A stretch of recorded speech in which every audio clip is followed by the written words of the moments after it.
Welcome to my channel Sing Academy. Welcome to my channel Sing Academy. नमस्कार, मैं हूं सतीश सिंह। मेरे YouTube चैनल सिंह एकेडमी में आपका बहुत बहुत स्वागत है। देखा गया, आज हम एपी पर डिस्कस करने वाले हैं अरिथमेटिक प्रोग्रेशन। जो मैथमेटिक्स से जुड़े हैं, जो साइंस के स्टूडेंट है वो एपी जानते होंगे और एपी को सॉल्व आउट करेंगे। तो एपी को हम, मेरा पिछले वीडियो एपी के डेफिनेशन के ऊपर था, हम एपी का जनरल फॉर्मूला डिस्कस किए थे।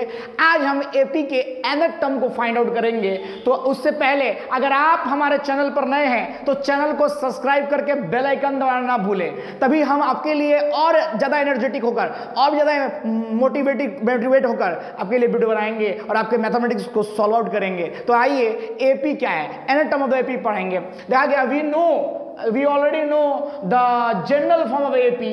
एपी का जनरल फॉर्म क्या होता है? A plus d, a plus 2d dot dot dot dot dot. We know this is the general form of the AP, where A is the first term and D is the common difference.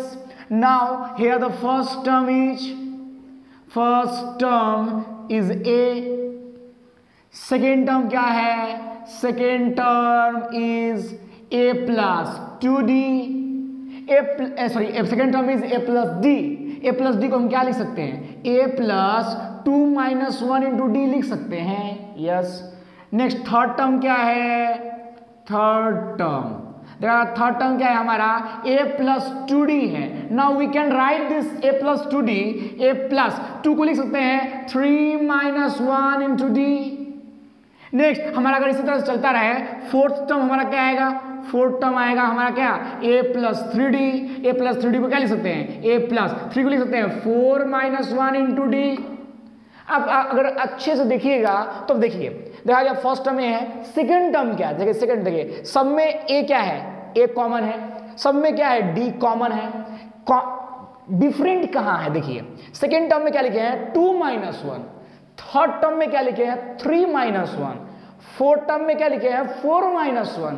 इसी प्रकार अगर हम nth term find out करें तो nth term क्या होगा?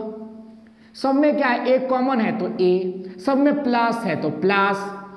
Fourth term के लिए 4 minus 1, थर्ड टर्म के लिए 3 minus 1, सेकेंड टर्म के लिए 2 minus 1। हमको निकालना, फाइंड आउट करना nth टर्म। nth टर्म के लिए क्या होगा? n minus 1। और सब में D कॉमन है तो D। This is the required nth term of the AP series। कोई भी एक AP सीरीज है, कोई भी AP सीक्वेंस है, उसका nth टर्म फाइंड आउट करना है तो ये है nth टर्म का फॉर्मूला।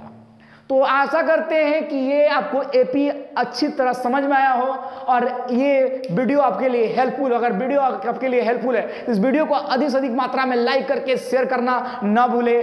धन्यवाद।